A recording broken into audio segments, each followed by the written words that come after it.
Esse é o planeta Terra, onde todos nós, seres terrestres, vivemos. Apesar disso, nem sempre os animais humanos reconhecem a possibilidade de existirem realidades e sensibilidades que fogem à sua consciência. O controle da cultura, ou seja, da civilização humana sob a natureza, tem uma história de longa duração, e por isso mesmo é incomum que haja uma reflexão sobre outras formas de vida e seu impacto na vida humana. O ano de 2020 passou por todos nós, e os limites históricos entre cultura e natureza foram novamente desequilibrados. Um vírus, mais especificamente o SARS-CoV-2, foi capaz de manter os humanos isolados e ao longo da quarentena foi quase impossível não observarmos os seres ao nosso redor. Daqui a alguns anos, historiadores e pesquisadores de outras áreas irão estudar e escrever sobre essa pandemia em perspectiva histórica, como já aconteceu com várias outras que ocorreram no passado, como a pandemia de gripe espanhola, muito relembrada ao longo do ano e mesmo comparada diversas vezes com a pandemia de Covid-19. Para isso, a história não poderá estudar apenas os processos históricos humanos. Será preciso deslocar nossa narrativa sobre o passado da humanidade, para que possamos escrever sobre a história de outros seres vivos que tiveram agência e influenciaram o contexto dessa pandemia, como os animais não humanos e até mesmo os vírus. Nesse documentário, queremos falar sobre a história dos animais. Esse campo de estudo, apesar de ainda muito incipiente no Brasil, vem trazendo discussões sobre o papel dos animais na história desde pelo menos o fim do século passado. Temas como a relação entre animais humanos e não humanos, a domesticação, a proximidade ou distância existente entre espécies, a crueldade, os direitos dos animais, suas representações, entre tantos outros temas, compõem análises que visam compreender outros atores históricos. Esses trabalhos ajudam, inclusive, na reavaliação da própria essencialidade da história, como disciplina que estuda o passado dos homens, já que o passado dos outros seres está integrado ao passado da humanidade, fazendo parte de sua conformação como tal. Essa pode ser uma discussão nova para muitos de nós, mas certamente os animais impulsionaram questionamentos e afirmações, teses e reflexões científicas, políticas e morais em muitos momentos do passado.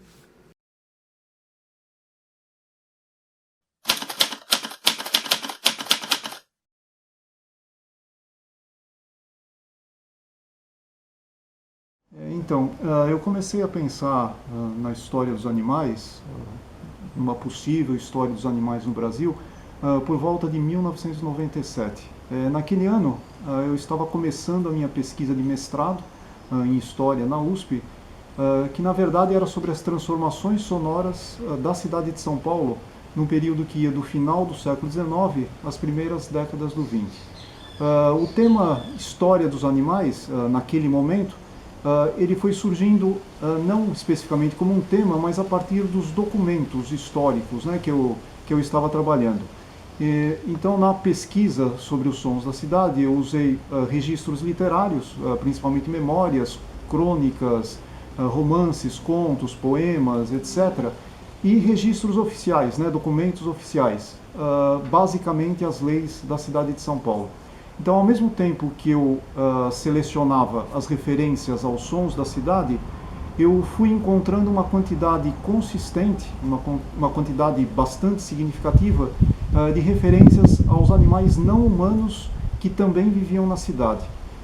Eu iniciei de fato as pesquisas em história das relações entre o ser humano e os outros animais em 2002. Naquele ano eu comecei o meu doutorado em História, também na Universidade de São Paulo.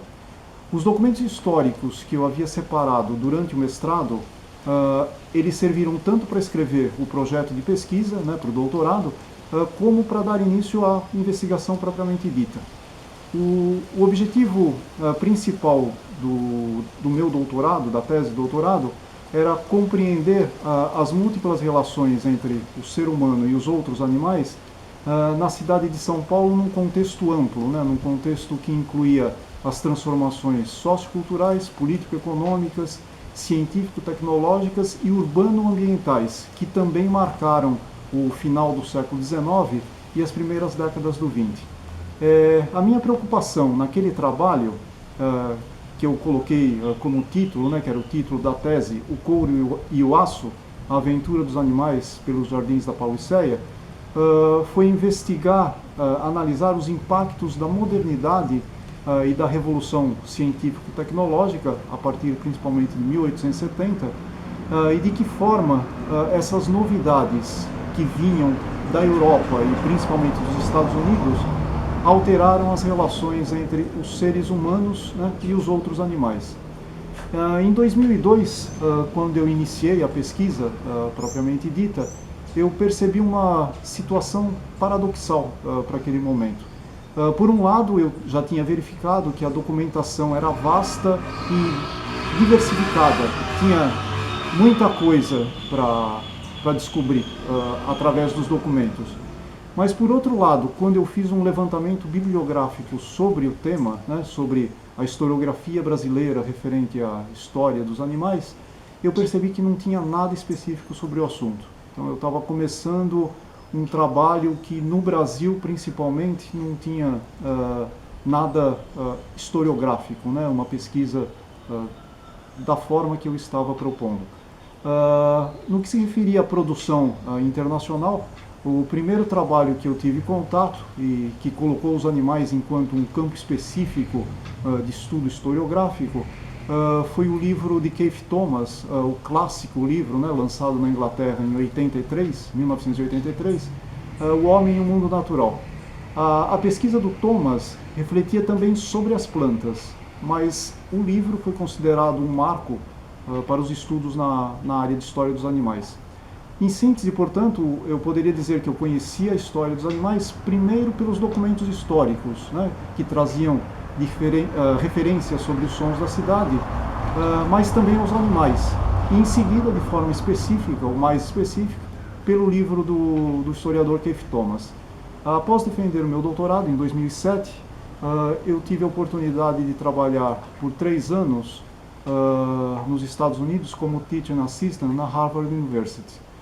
Nesse período, eu tive acesso às bibliotecas norte-americanas e ali eu pude aprofundar meus estudos na área de história dos animais. Em 2010, eu retornei para o Brasil e redigi o meu projeto de pós-doutorado, que iniciei em 2011 no Departamento de História da USP e fui supervisionado pelo professor Elias Tomé Saliba. A pesquisa foi sobre história dos animais no Rio de Janeiro, né? Então eu tomei a cidade do Rio de Janeiro, mas eu parti da obra completa do escritor Machado de Assis.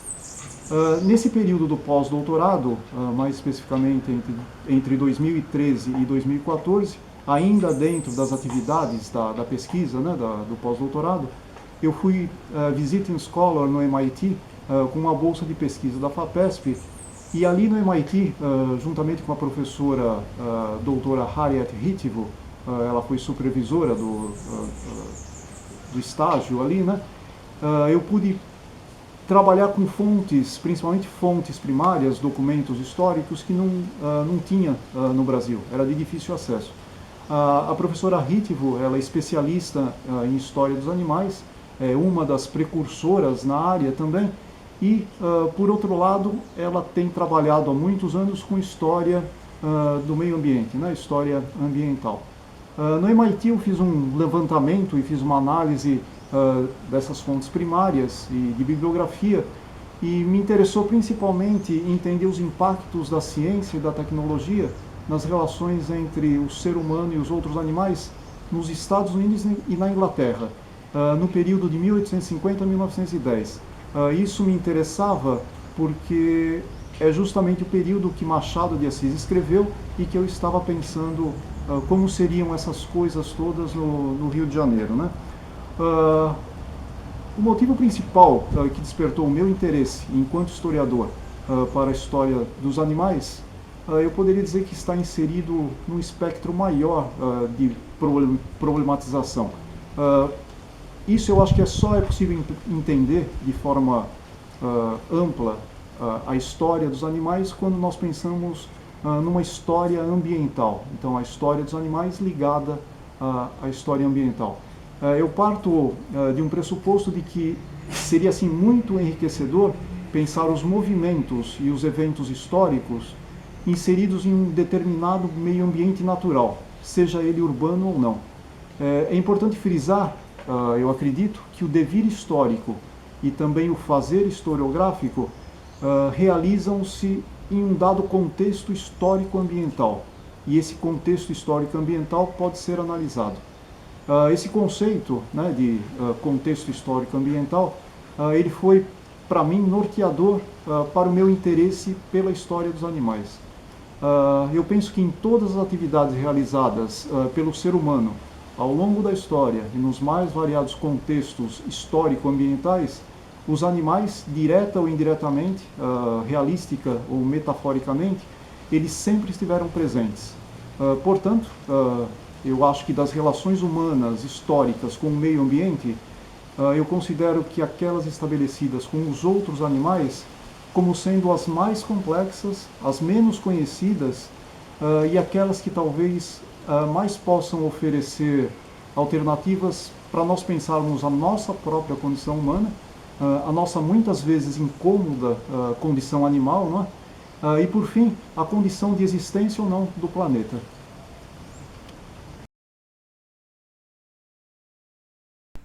Meu nome é Gabriel, eu sou pós-doutorando no programa de História da Ciência e da Saúde da Casa de Oswaldo Cruz.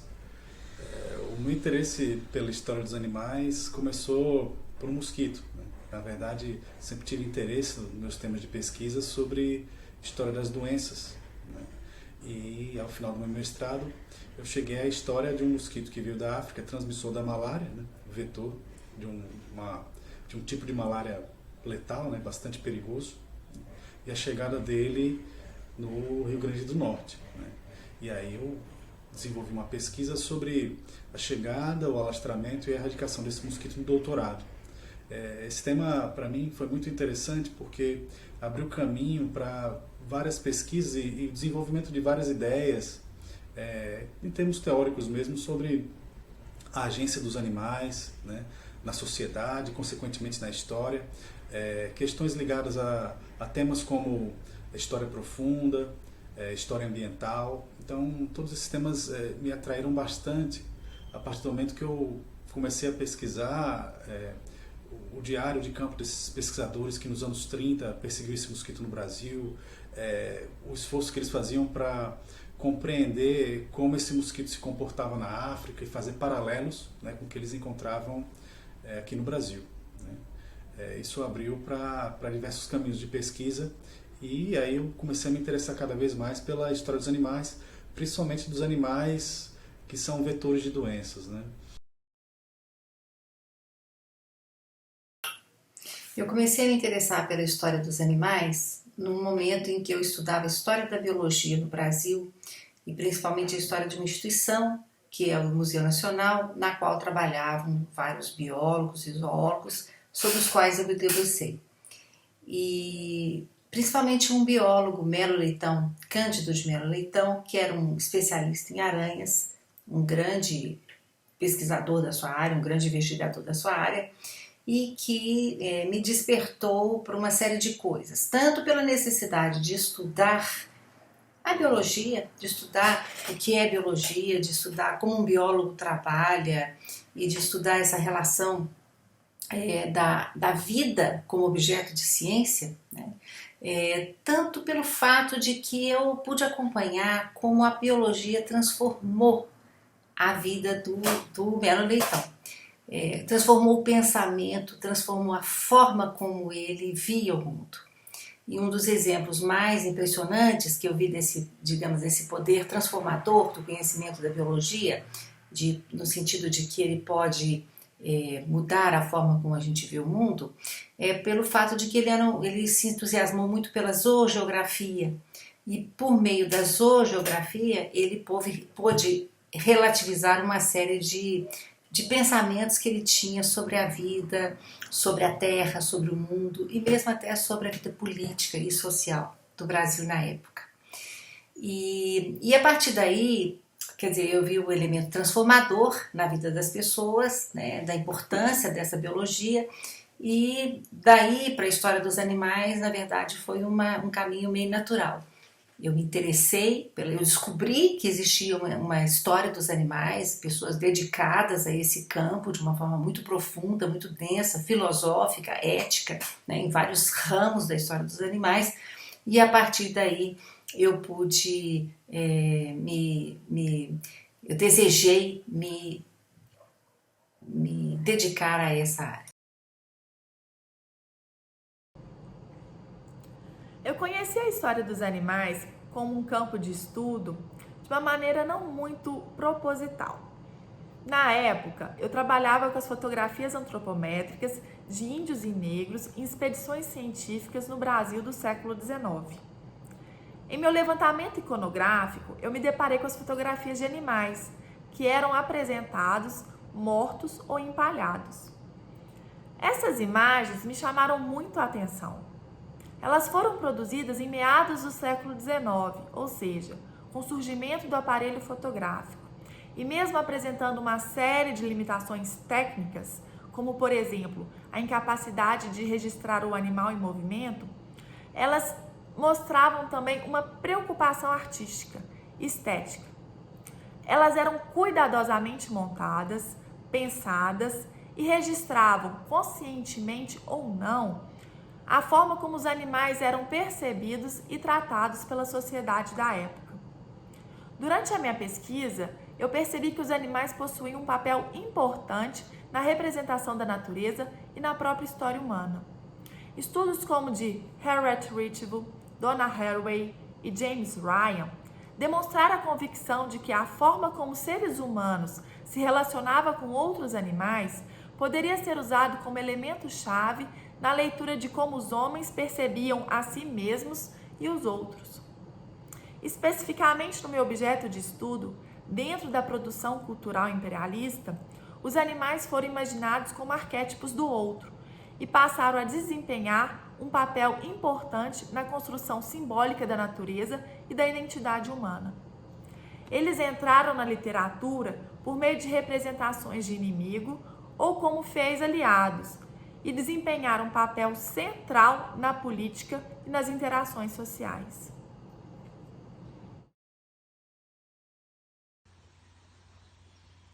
Eu cheguei à história dos animais por meio da professora Regina Horta Duarte, professora do Departamento de História da UFMG. No ano de 2016, nós tivemos uma conversa e ela me apresentou as pesquisas que ela estava realizando na área de sobre a história dos zoológicos na América Latina. E na ocasião, ela sugeriu que eu trabalhasse com a história das sociedades protetoras dos animais, que era um assunto sobre o qual não existia praticamente nada na historiografia. Eu aceitei o desafio, iniciei um pós-doutorado no programa de pós-graduação em História da UFMG, sob a supervisão da Regina Horta e com bolsa do CNPq, e terminei esse pós-doutorado no ano de 2018. Desde então, eu não parei de realizar pesquisas no campo. Eu acredito que a área do estudo dos animais ela é muito estimulante porque ela desafia o estatuto da superioridade humana e até mesmo o conceito de história, se nós compreendermos esse conceito como fazer humano no tempo.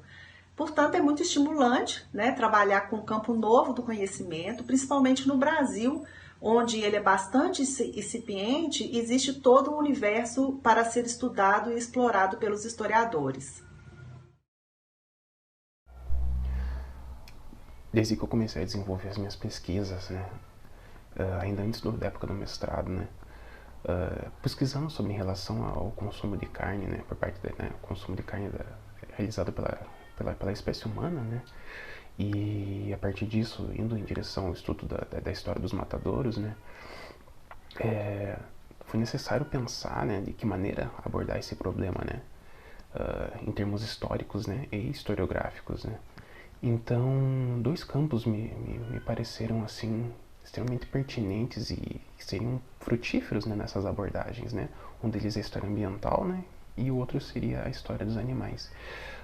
Entretanto, apesar do campo, né, já existir, né, há algum tempo, dentro da abordagem de uma história dos matadouros, a produção era praticamente inexistente, né. Hoje, né, já existem algumas produções nesse sentido, né,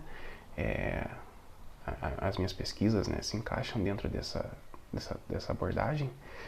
E a necessidade de abordar a história dos animais dentro de uma história dos matadores, o consumo de carne, é porque os animais ali são essenciais para que exista essa história. Para que existam matadouros, são necessários, né? É mais do que óbvio, né, que é necessário que existam os animais, né? Então, como deixar eles de fora de uma abordagem historiográfica, né? Como deixar eles de fora da história, né? Como pensar a história?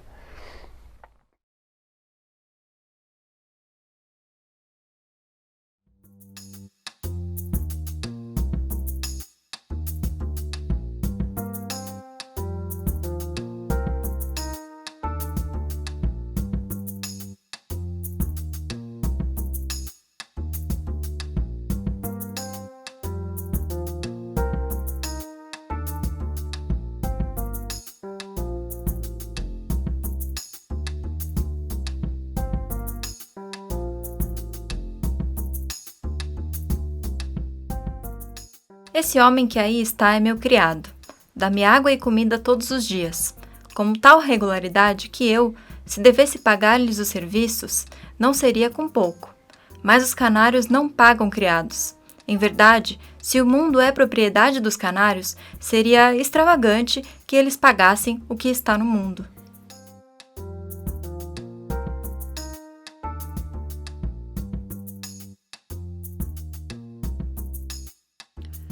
Mas era primavera. Até o leão lambeu a testa glabra da leoa, os dois animais louros. A mulher desviou os olhos da jaula, onde só o cheiro quente lembrava a carnificina que ela viera buscar no jardim zoológico. Depois, o leão passeou enjubado e tranquilo, e a leoa lentamente reconstituiu sobre as patas estendidas a cabeça de uma esfinge. Mas isso é amor de novo. Revoltou-se a mulher tentando encontrar-se com o próprio ódio, mas era primavera e dois leões sentiam um amado. Com os punhos nos bolsos do casaco, olhou em torno de si, rodeada pelas jaulas, enjaulada pelas jaulas fechadas. Continuou a andar. Os olhos estavam tão concentrados na procura que sua vista às vezes se escurecia num sono, e então ela se refazia como na frescura de uma cova.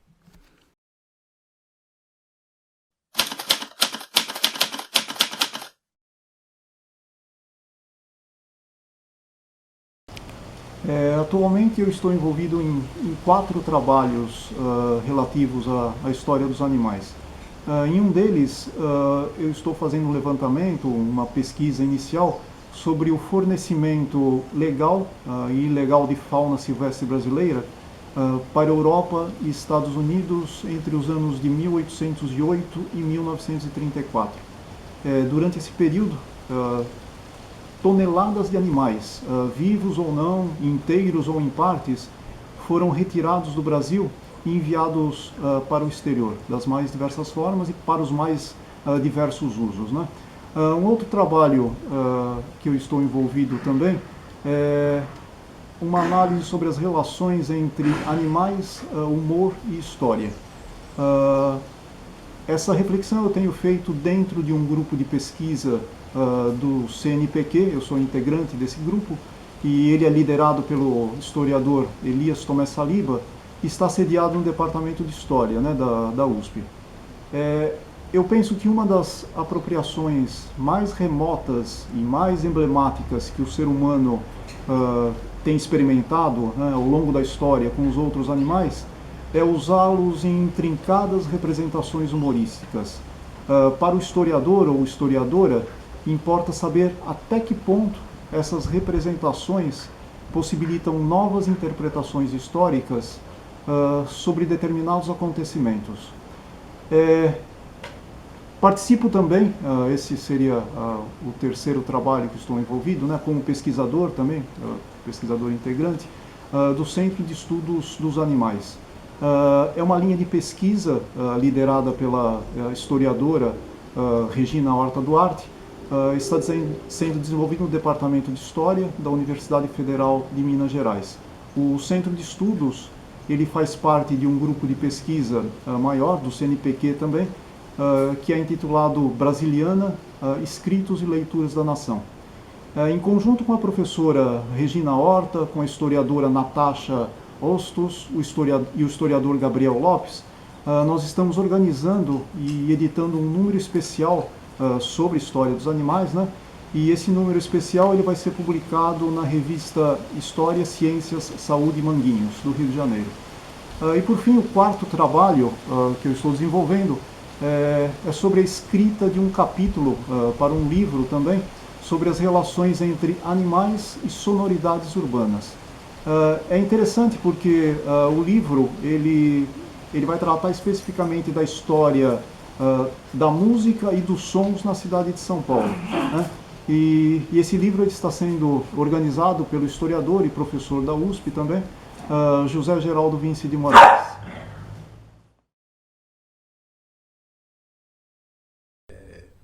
Atualmente eu faço uma pesquisa sobre o Aedes aegypti, né, que é um transmissor da febre amarela, da zika, da dengue, da chikungunya também, né? Ele é um transmissor bastante polivalente, né, de arboviroses em geral, né? E eu procuro compreender de que maneira ele voltou a se alastrar nas Américas, né, depois de um tempo que conseguiu ser afastado, né, de vários países, né, como ele retornou como o principal vetor, né, no caso da dengue, né. Eu desenvolvi uma pesquisa junto com a Luísa Reis Castro sobre a história do Aedes aegypti, né, nesse capítulo aqui de livro organizado pelo Christos Linteris, da Universidade de St. Andrews. E nesse capítulo a gente falou um pouco sobre como o Aedes aegypti foi representado de diversas formas, conforme o vírus que ele carrega, né, o tipo do vírus que ele carrega. Foi bem interessante para entender esse mosquito enquanto um agente histórico que é modulado pelo contexto social variado, político, econômico também no Brasil, mas também como o vírus que ele carrega fornece novas configurações, né? A febre amarela é uma doença diferente da dengue, que é diferente da zika, né, que é diferente da chikungunya. Então, trabalhar a perspectiva histórica de que maneira o vírus modula o vetor e como o vírus dá nova visibilidade, novos problemas, né, em relação à saúde pública, né, conforme esse vetor ele é modulado pelo vírus, né, pelos vírus que carregam. Isso tudo todas as ideias partiram do desenvolvimento da minha pesquisa de doutorado, né, sobre o mosquito Anopheles gambiae, como eu já falei, que veio de Dakar, né, capital do Senegal, e chegou no Brasil, né. Foi recentemente publicado nesse livro aqui, O Feroz Mosquito Africano do Brasil, né, pela editora Fiocruz, e aqui uma boa parte da minha tese está aqui, né, sobre esse mosquito. Bom, atualmente eu trabalho com história dos zoológicos na América Latina. Eu montei um projeto em fins de 2016, venho desenvolvendo esse projeto desde 2017. É um projeto, portanto, em andamento. E eu estudo a história desses zoológicos, desde o primeiro na América Latina, que é 1875, que é o de Buenos Aires, e numa primeira fase dessa pesquisa eu caminho até 1939, tendo como marco a fundação dos zoológicos de Havana, em Cuba, e o de Recife, aqui no Brasil. São vários zoológicos que têm em comum várias coisas. Eles são fundados muito ligados a instituições científicas, aos museus de história natural. Eles têm uma presença muito grande de pessoas ligadas à história natural, de cientistas, de botânicos, de zoólogos, de ornitólogos, que são diretores, às vezes, na maior parte das vezes, dessas instituições por muitos anos, e fundadores. Estão ligados a ideias conservacionistas, a medidas de luta pela preservação da natureza desses diretores. E eu sou muito fascinada pela história dos zoológicos, primeiro porque eu, desde menina, era um lugar que eu gostava de ir. E eu me lembro muito bem como os zoológicos eram diferentes da minha infância até hoje. Quer dizer, eu noto o zoológico de Belo Horizonte, que é a cidade como eu noto, como ele mudou. E isso para mim é muito claro de como que essas mudanças, eu lembro de meio século da história do zoológico de Belo Horizonte, do último meio século, porque eu frequento desde criança, e eu vejo que ali há uma história muito fascinante. E aqueles animais ali, eles são animais selvagens de todo mundo, são animais que vieram, na verdade a maior parte agora nasceu aqui no zoológico ou em outros zoológicos, não são mais vindos diretamente de seus habitats, a maior parte deles, né? Mas são zoológicos, são animais que têm uma série de peculiaridades, porque eles são urbanos, eles vivem nas cidades, mas eles são selvagens. Né? E eles servem ali a uma série, eles vivem ali como parte de projetos de entretenimento, faz parte de uma história do entretenimento, mas também de educação e de conservação ambiental. É uma história fascinante, há uma bibliografia fascinante sobre a história dos zoológicos e eu pretendo poder dar uma contribuição original nesse caso. Essa é a minha pesquisa atual, que envolve uma reflexão muito grande sobre a história dos animais. Bom, eu continuo trabalhando com as representações de animais. Atualmente, os dioramas nos museus de história natural têm me chamado a atenção. Mas o que são dioramas? Dioramas são estruturas expositivas altamente realistas que combinam basicamente 3 elementos. Primeiro, a taxidermia, que envolve a modelagem anatômica e detalhada dos animais. Segundo, uma série de elementos tridimensionais, como árvores, plantas e flores, que são dispostas no primeiro plano e remetem a um ambiente particular. E 3, a pintura paisagística, que é produzida como pano de fundo da composição, criando um espaço perspético e uma suposta atmosfera natural. Esses 3 elementos trabalham juntos com o objetivo de criar uma ideia de unidade artística, produzindo, mesmo que momentaneamente, a ilusão de ser um cenário real. Desejava-se criar nos visitantes a possibilidade de descortinar, sem esforços e sem perigo, uma paisagem distante, exótica, diversa da realidade civilizada dos grandes centros urbanos. Suas construções apresentavam tramas narrativas que eram capazes de contar história e incitar reflexões. Nesse sentido, eu pretendo estudar como esses cenários museológicos, criados no final do século XIX e nas primeiras décadas do século XX, e de que, de maneira geral, possuem um animal como ponto central, foram construídos, inclusive artisticamente, e quais mensagens eles foram capazes de passar para o público visitante. Até o ano de 2019, eu trabalhei com a história das sociedades protetoras dos animais no Brasil, que era a temática do meu pós-doutorado. Na ocasião, eu estudei principalmente 2 entidades, a UIPA, União Internacional Protetora dos Animais de São Paulo, criada na capital paulista no ano de 1895, que existe ainda nos dias de hoje, e a SUIPA, Sociedade União Infantil Protetora dos Animais, também criada na capital paulista em 1930. O que é interessante dessas 2 agremiações, que elas se destacam com relação às outras, é que elas publicavam suas próprias revistas para divulgar a causa animal.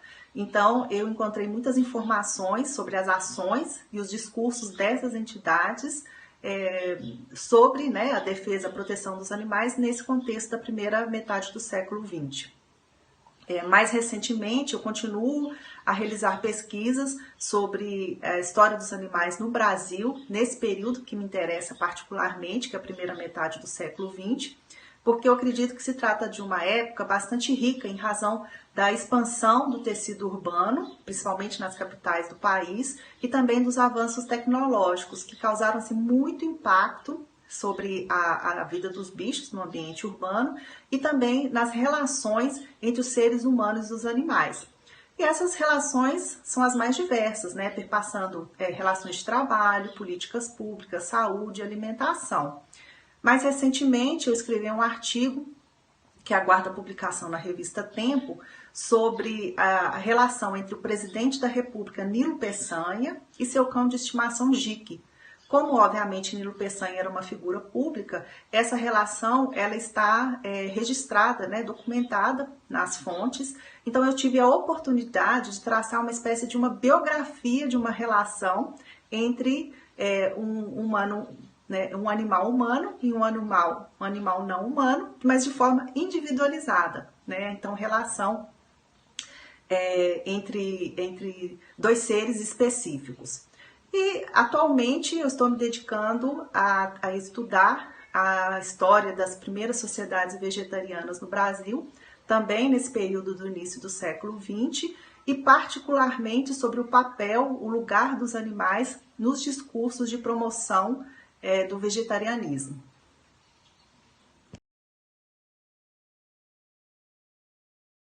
No caso da história do consumo de carne dos matadouros, né, para ficar circunscrito, ficar mais dentro do que eu pesquiso, como pensar esses campos de pesquisa sem a presença dos animais, né? Então, daí surge a necessidade, né, de trazer os animais para a história, né? E nesse sentido, né, as pesquisas que eu venho desenvolvendo, eu tento sempre, constantemente, estar tentando integrar a história ambiental e a história dos animais, né?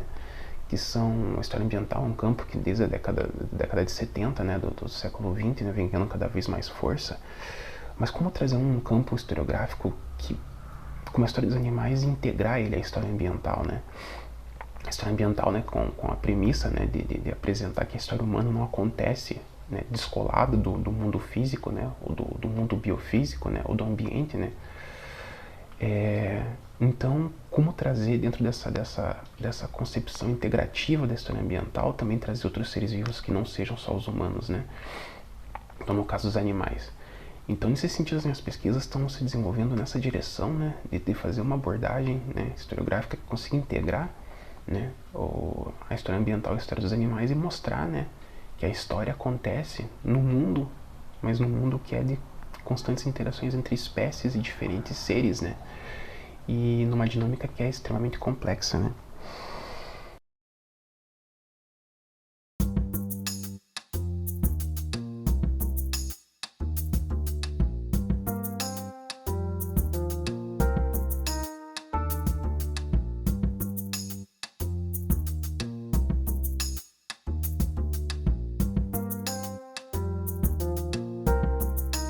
No tempo do Antropoceno, uma nova excepcionalidade humana emerge de forma crítica, não aquela que atribui aos humanos uma condição especial, uma singularidade que situa a nossa espécie numa posição de excelência isolante em relação aos demais habitantes do planeta Terra.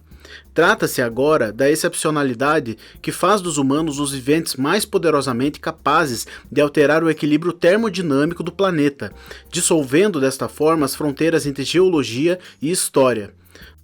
De forma disruptiva, nós humanos nos tornamos vetores de alterações climáticas e de mudanças ambientais irreversíveis em âmbito planetário, numa escala de impactos que nenhum outro vivente atingiu. Os animais da Terra estão entre os viventes mais atingidos pelas transformações do planeta, e muitos deles estão se extinguindo em escala e ritmo inéditos. O desaparecimento de espécies animais levanta perguntas inquietantes sobre o mundo em que vivemos e sobre a nossa própria condição humana.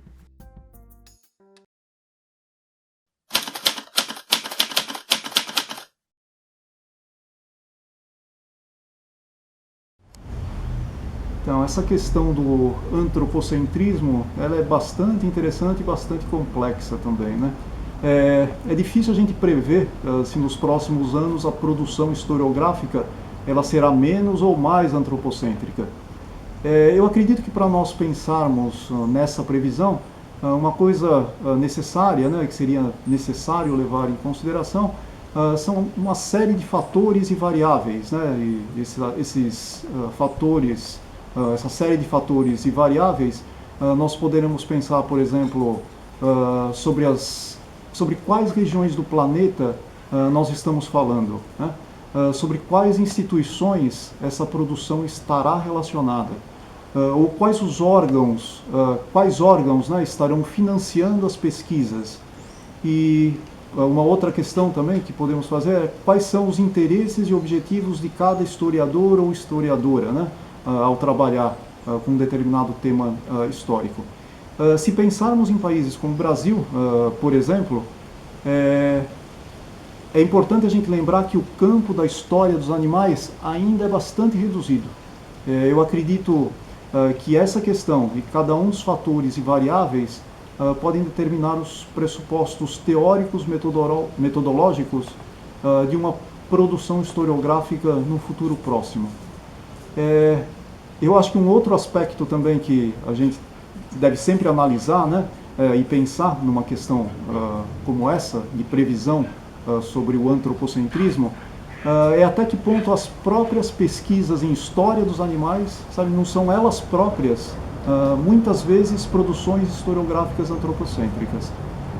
Algumas vezes todos podemos cair nesse tipo de armadilha.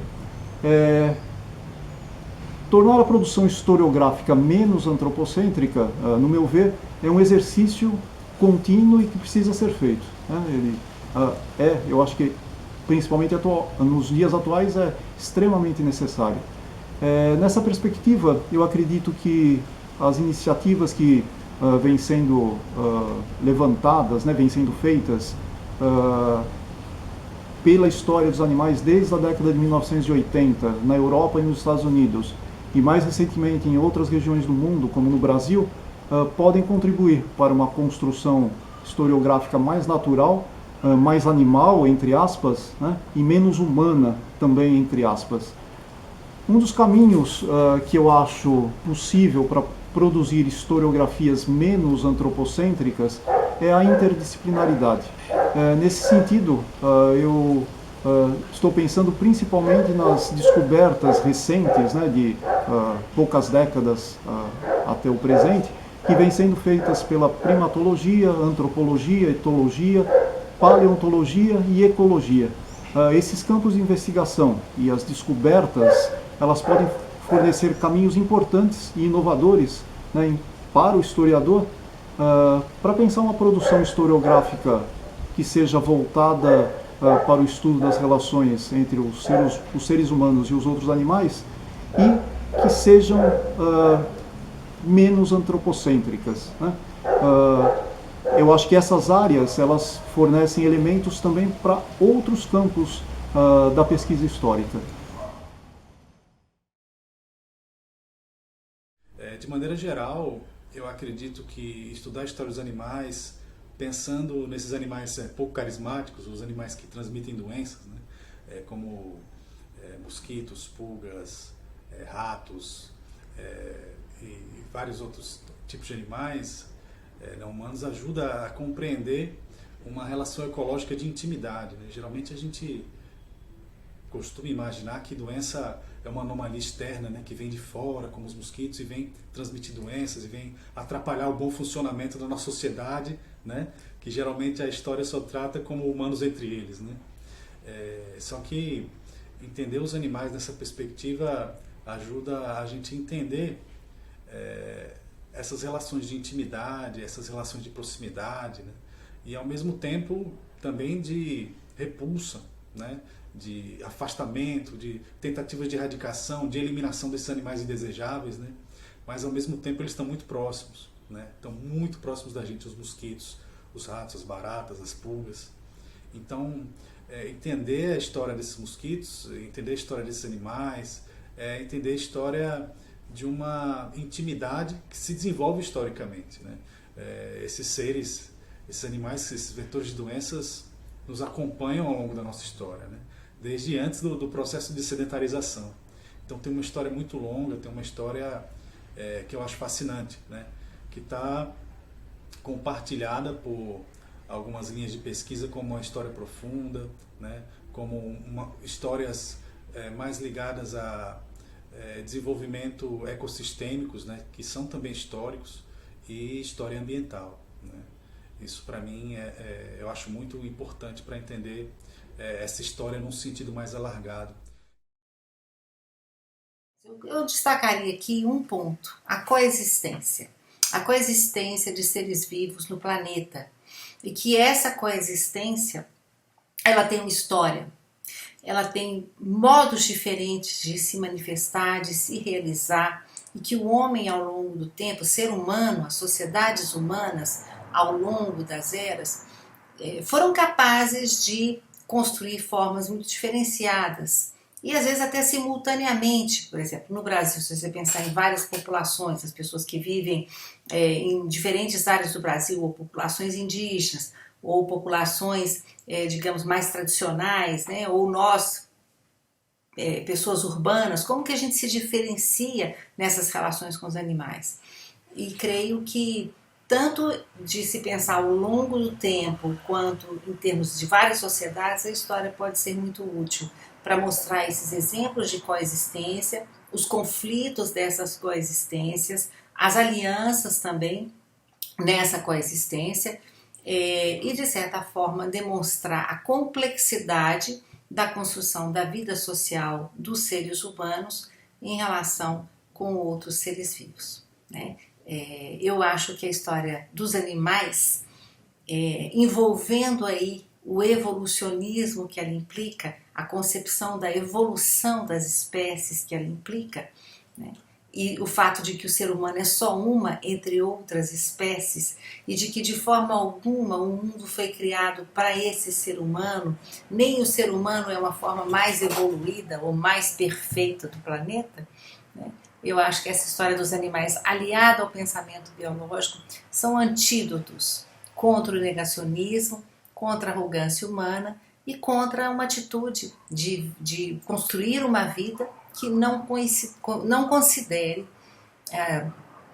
digamos assim, os impactos dessa coexistência e o fato de que todos os nossos atos, os atos, as escolhas da sociedade nessa coexistência, elas serão essenciais e de que de forma alguma elas ficarão impunes, ou de que todos os atos que esses seres humanos têm ao criar relações de coexistência com os outros seres vivos, eles terão suas consequências, né, que serão colhidas pela própria sociedade humana.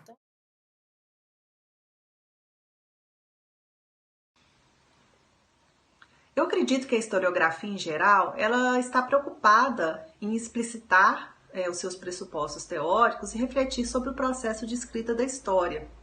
A questão do antropocentrismo na produção do conhecimento é uma aporia, porque por mais que nós tentemos descentrar o ser humano, nós sempre seremos os autores desse conhecimento. O importante é estar ciente desse desafio, explicitá-lo nas discussões teóricas, nos estudos e compreender que existem também outros saberes, outras habilidades e outras inteligências no mundo que não são humanas. Então, eu creio que os estudos animais têm sim muito a contribuir para a renovação da teoria e da metodologia no campo da história, a começar pela própria contestação, desestabilização das categorias de humano e de animal, e principalmente no caso da história, sobre quem pode ser sujeito ou ator da história. Agora, eu penso que para que o estudo dos animais contribua para uma historiografia menos antropocêntrica, não basta apenas que os animais sejam introduzidos como temática na história. É preciso que os historiadores se debrucem sobre as questões filosóficas, teóricas e metodológicas do campo. Mas, isso feito, eu tenho certeza que os estudos dos animais ou a história dos animais pode renovar a disciplina histórica. Mas no Brasil, principalmente, até o momento, poucos historiadores estão atentos para essa potencialidade dos estudos dos animais na renovação do conhecimento histórico. Essa abordagem, né, ela se mantém antropocêntrica, né? Eu me pergunto se vai existir alguma maneira, né, antropocêntrica, que eu digo a partir da percepção, né, do homem, né, e no caso do homem enquanto espécie eu, né, um espécime, né, da espécie humana, né, que faz história, né, e escreve história e trabalha historiograficamente. Será que vai existir uma forma de sair de uma abordagem antropocêntrica? Eu acredito que não seja possível, porém, quanto mais se pensar numa abordagem historiográfica que seja integrativa e que leve em consideração, né, que a espécie humana só existe, né, só se constitui enquanto espécie, né, e enquanto habitantes do planeta, né, e só conseguem fazer, só constituem a história numa relação junto aos animais, né? Então, se não há uma saída de deixar de ser antropocêntrica, ou seja, de deixar de ser antropocêntrica no sentido de escrita, né, pelo historiador, por um humano, por um homem, é possível talvez descentrar ela, né, no sentido de pensar na relevância dos animais e como que eles se tornam relevantes, né, para os processos históricos, né. Então, enquanto no sentido de uma escrita da história, né, seja na minha concepção, na minha percepção, impossível de descolar isso do humano, no sentido de compreender, né, o devir da espécie humana no tempo e no mundo, sempre integrado com outras espécies animais.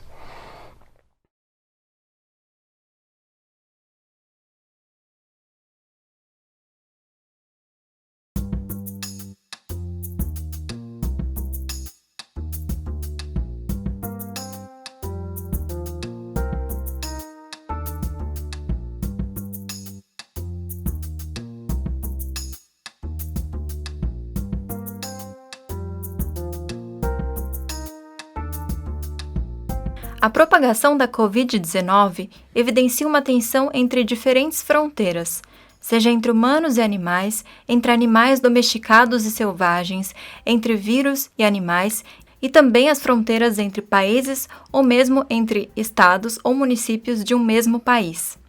A fonte do problema e, ao mesmo tempo, as soluções contra sua propagação partem do enfraquecimento ou da premissa do estabelecimento rígido dessas fronteiras.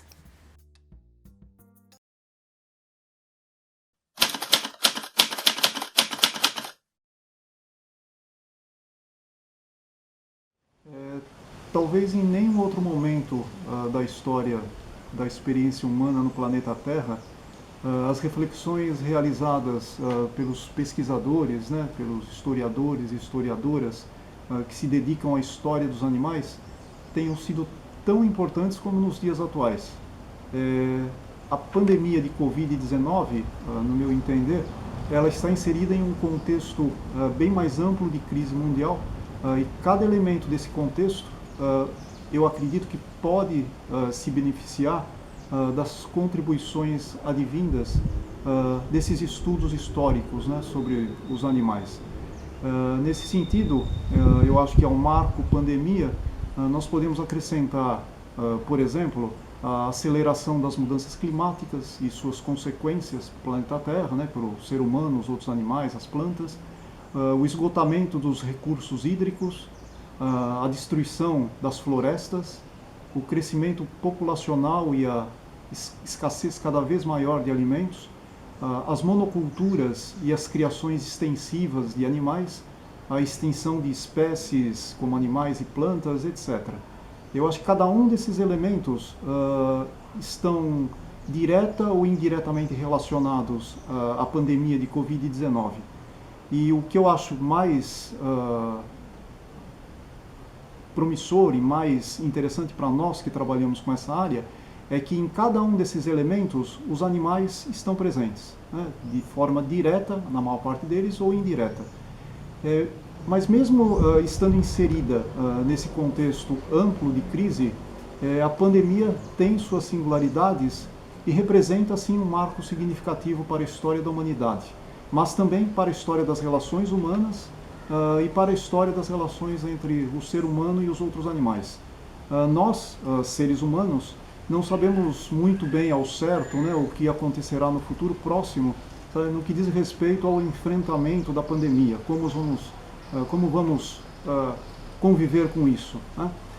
Mas, por outro lado, eu acho que nós, enquanto seres humanos, por um lado, e particularmente enquanto historiadores e historiadoras, nós sabemos o que está acontecendo no presente e temos instrumentos de análise para investigar o que ocorreu no passado.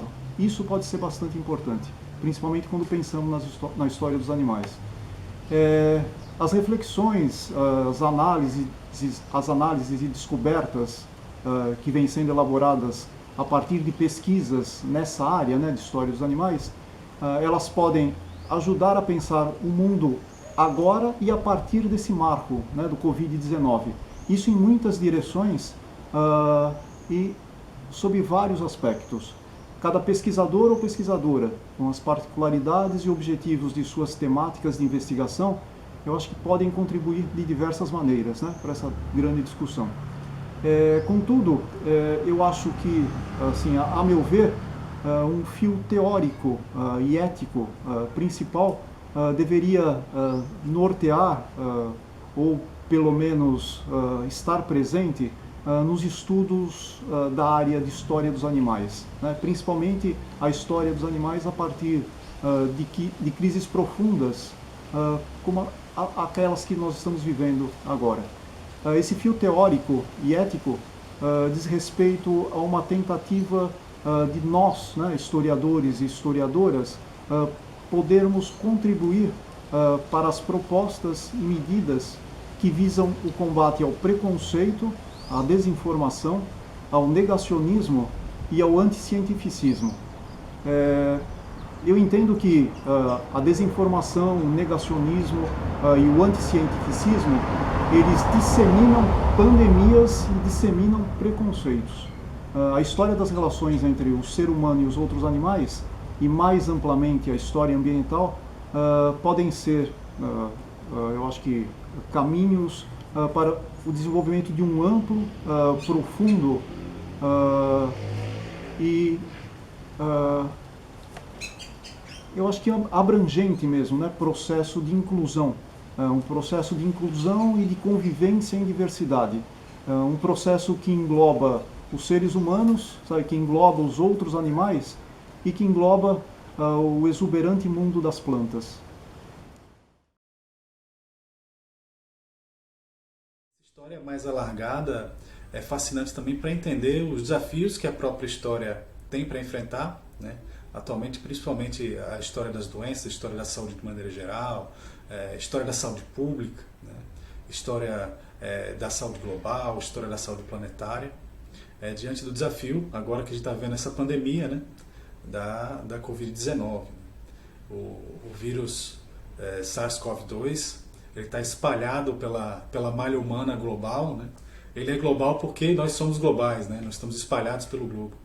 Então, à medida que nós nos afastamos, recuamos, né, adotamos medidas de distanciamento social, até mesmo lockdown, a gente observa que determinadas áreas do globo se comportam de maneira diferente, né?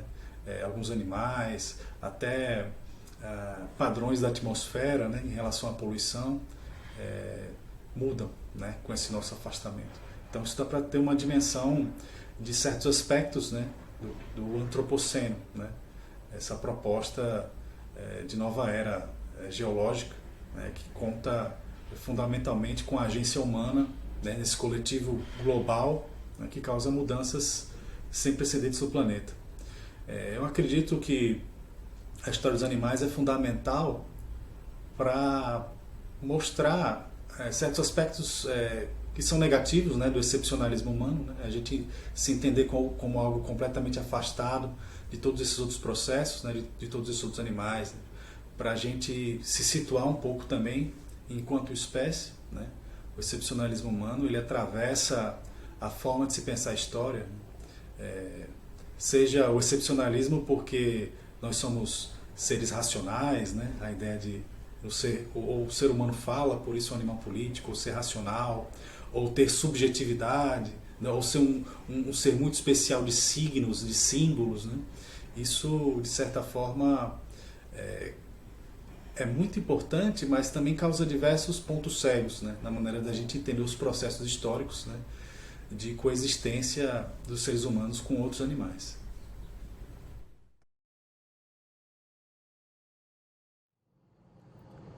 Desde o início da pandemia do Covid-19, os historiadores têm sido solicitados para fornecer informações sobre pandemias passadas, que sirvam de lições ou mesmo de consolo para a realidade presente.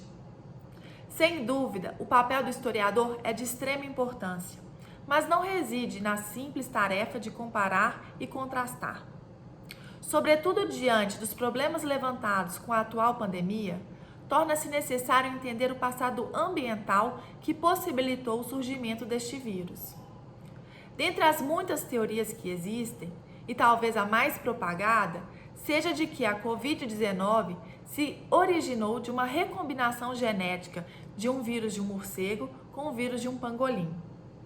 O mercado de frutos do mar de Wuhan foi apontado como palco de transmissão, já que os animais selvagens, muitas vezes vivos, com habitats naturais distintos, conviviam lado a lado, em condições de higiene questionáveis.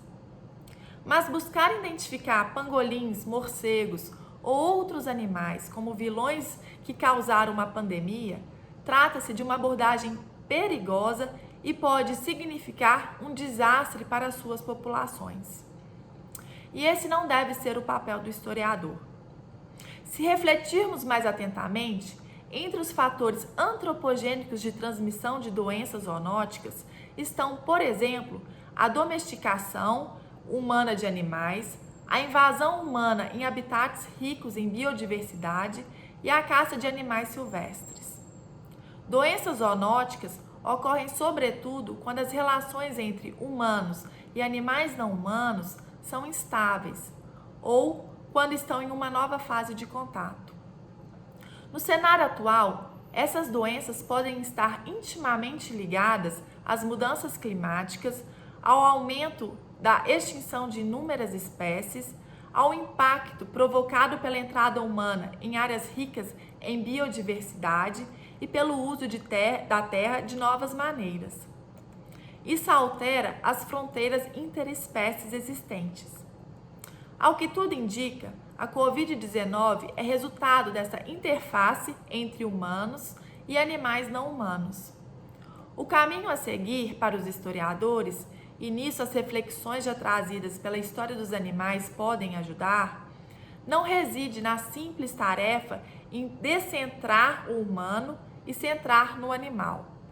As crises interligadas da pandemia e da mudança climática exigem uma história multiespécie e até transespécie, que trata do papel das várias formas de vida como geradoras das mudanças históricas.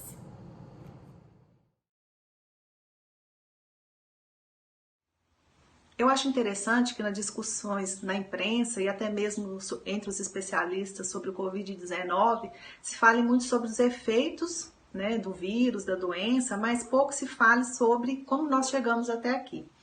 É claro que existem urgências, precisam ser atendidas, vidas precisam ser salvas, mas nós corremos o risco de que dentro de alguns anos, quando essa situação esteja resolvida, eu acredito que ela será resolvida, nós sigamos como se nada tivesse acontecido, como se o Covid-19 fosse uma mera fatalidade e não uma consequência, dentre várias outras razões, né, de nós vivermos sob a égide de um modelo de exploração econômico predatório, sustentado numa escala gigantesca de destruição da natureza sem precedentes na história da humanidade. Então, nós temos a expansão de tecidos urbanos que invadem os habitats dos animais, além do agronegócio. Isso provoca a migração de animais para os centros urbanos, potencializando situações de contato com as pessoas, além de uma gigantesca indústria de criação de animais, né, em cativeiro, que vivem confinados, potencializando situações de transmissão de doença entre seres humanos e outros animais, com consequências gigantescas para os dois lados. Recentemente foi noticiado na imprensa que os governos europeus determinaram o sacrifício de milhões de visons criados em cativeiro, porque descobriram que esses animais, que são criados para extração de pele a serem usados na indústria da moda, eles tinham contraído Covid-19 das pessoas, provavelmente dos seus tratadores, e estavam retransmitindo o vírus para as pessoas. E o pior, parece que o vírus nos visons sofreu uma mutação que coloca em risco toda a produção de vacina mundial contra o Covid-19. Eu creio que esse episódio ele é muito emblemático, porque são milhões de animais confinados com um único propósito de extração de suas peles para o uso na indústria da moda, produzindo artigos que são acessíveis a pouquíssimas pessoas. Animais que passam a vida inteira presos, com a única finalidade de abate, não para atender uma necessidade humana, mas para atender um gosto.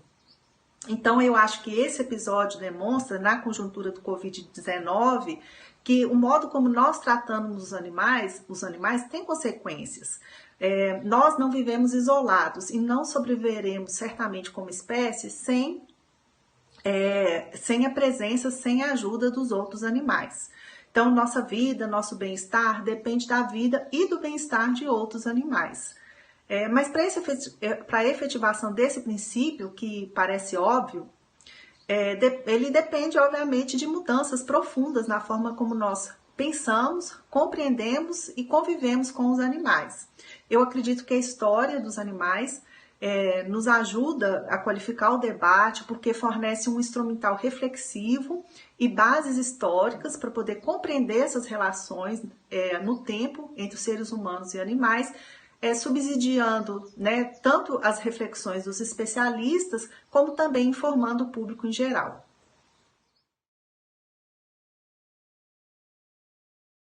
E isso acho que vai ficar claro, né, na maneira de compreender, né, a pandemia, né, quando for pensar dentro de um trabalho historiográfico, né, do processo histórico, né, como você pensar a pandemia a partir de todos os fatores, de todas as variáveis e todos os seres que compuseram esse período da pandemia do Covid-19.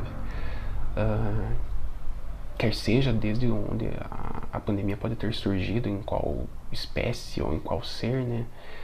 No mapeamento que está sendo realizado agora, né, para descobrir a origem, né, do coronavírus, né, e quando a pandemia surgiu, né, o marco zero, né, a espécie, né. Então isso vai ser necessário para se pensar, né, para poder compreender a pandemia, como que ela surgiu, como que outras pandemias podem surgir, vai ser invariável, né, de se pensar os processos do mundo de uma maneira integrativa daí, né. Quais as espécies que estão presentes nesse processo da pandemia, quais relações entre a espécie humana e outras espécies animais, né, que vão dar as bases, vão fundamentar, né, o momento que a gente está vivendo. E isso vai mostrar que é cada vez mais incontornável, né, a presença das espécies não humanas, dos animais nesse caso, para se compreender a história e compreender o que é, né, ser no mundo. Então eu creio que sim, que a história dos animais é essencial para nós construirmos um mundo diferente pós-pandemia, né? Nesse sentido, é um conhecimento transformador, como deve ser o verdadeiro conhecimento, né? Transformador. As gravações foram feitas ao longo do ano de 2020, em meio à pandemia de Covid-19 que assolou o mundo todo, nos recolocando não apenas como espécie, mas como a principal espécie responsável pela criação das condições climáticas e ecológicas que levaram à emergência não só deste novo patógeno, mas de muitos outros do passado e certamente muitos outros do futuro. Estamos acostumados a ouvir falar em espécies entrando em extinção, mas raramente pensamos no nosso papel nesse processo. E muito menos na nossa própria extinção. As discussões levantadas pelo Antropoceno já vêm contribuindo para refletirmos sobre isso. A proposta desse documentário é apresentar algumas das características das discussões da história dos animais, um campo que certamente também tem o seu lugar nessas reflexões. Em forte diálogo com a história ambiental, a história das ciências e outras várias histórias, esse campo não pretende elevar os animais não humanos à alta posição que nós humanos nos encontramos. Precisamos, ao invés disso, nos questionar sobre nossa posição, sobre nós.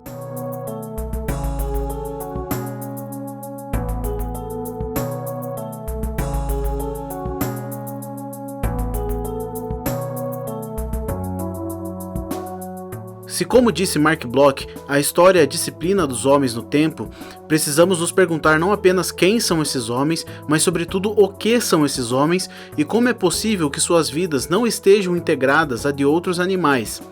As fronteiras entre as espécies, uma questão da biologia, mas também da filosofia e da antropologia, está ganhando agora um espaço que se abre com a história dos animais. Agradecemos aos membros do Centro de Estudos dos Animais pelos depoimentos e colaborações para a realização deste documentário. Sem cada um deles, esse material não poderia existir.